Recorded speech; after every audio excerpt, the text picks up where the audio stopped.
It's dispersed across society, but it's clear to see where the big parts are in our society. We've got to deal with it. But the technology is so clear that this may not seem related at all, but it was fascinating me. I was speaking with our contracts group at the FDA. Contracts groups are not loved at the university, not loved anywhere, right?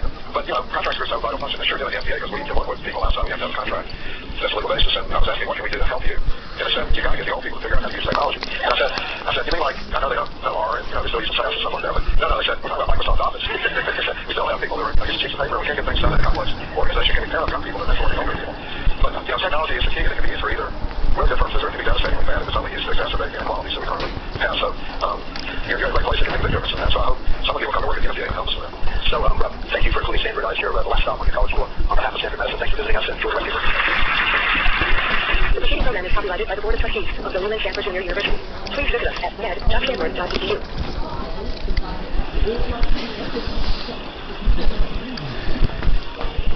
Good afternoon and welcome, everyone. It's so wonderful to see you all here for this homecoming, really, for Dr. Hannah Valentine and to bring together our community, such a joy education.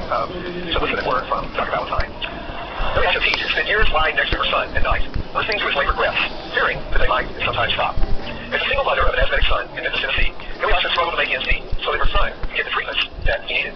Medications, allergy shots, a nebulizer that pumps vaporized medicine into his lungs. But none of these treatments worked for her son. And the reason may be that they were tailored to people of a different race. See, Ilyasha and her son are African American, but the majority of studies conducted about asthma, and indeed of most other health conditions, involve patients of European descent.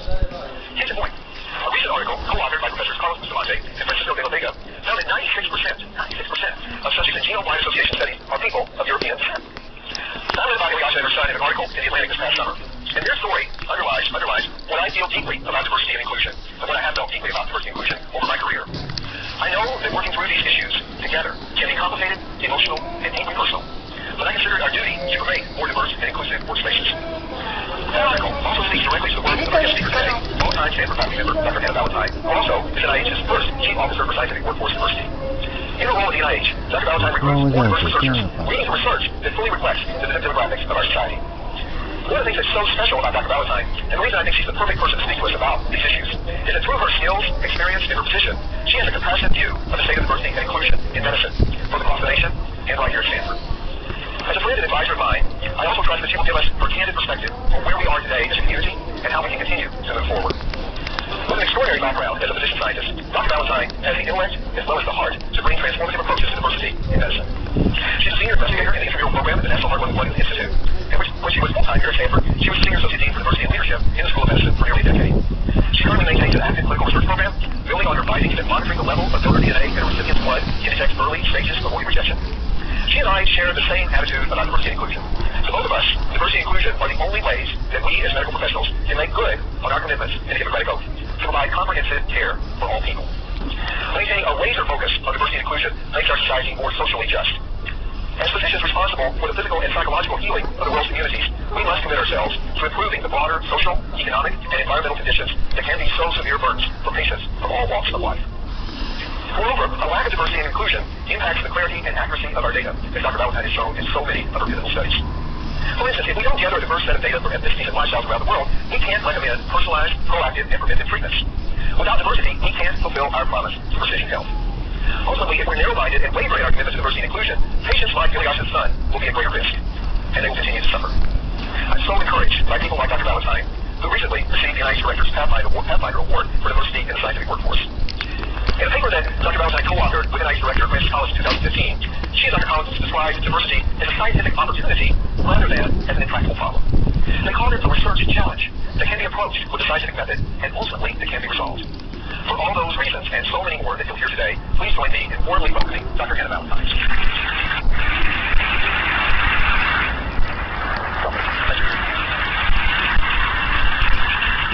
Thank you so much for that wonderful introduction, Corey. In fact, you covered my whole talk, and I'm not sure that I have much more to say, but I'll try at any rate. I must say it's such a pleasure to be back. It feels like coming home to friends. In fact, I see people with whom I worked in the very early days when I first came to Stanford in the early 80s.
町のどこかに券売り場があるっつって。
鶴見駅に一日乗車券売り場ってあります？いやだ、ごめんなさい。何ですか？鶴見駅にバスの一日乗車券売り場ってないですか？あそこケーキを売ってるんですよね。あそこそういうとこで売ってるかもね。ケーキどこ？この小屋。小屋。階段でした。ああ、階段です。すみません、どうも。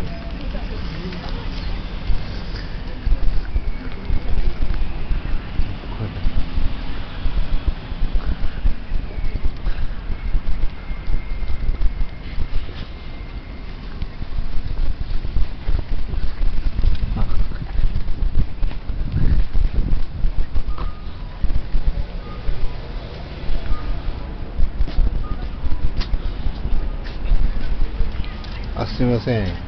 一日乗車券ってあります？はい、何乗車券ですか？一日乗車。はい、バスだけで大丈夫です。はい。600円になります。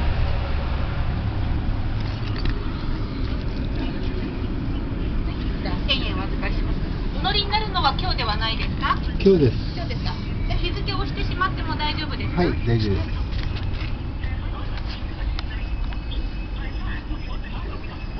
じゃあまず400円お返ししておきますね。はい。今日の日付をお入れいたします。600円ですか？600円です。大丈夫ですか？はい。横浜市営バスの1日乗車券ですね。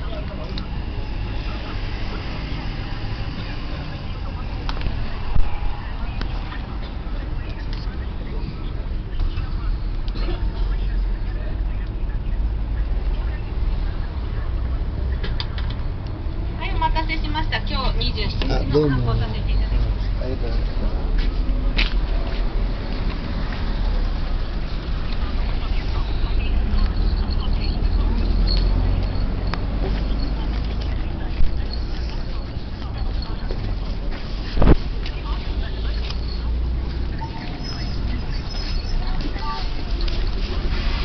Thank you.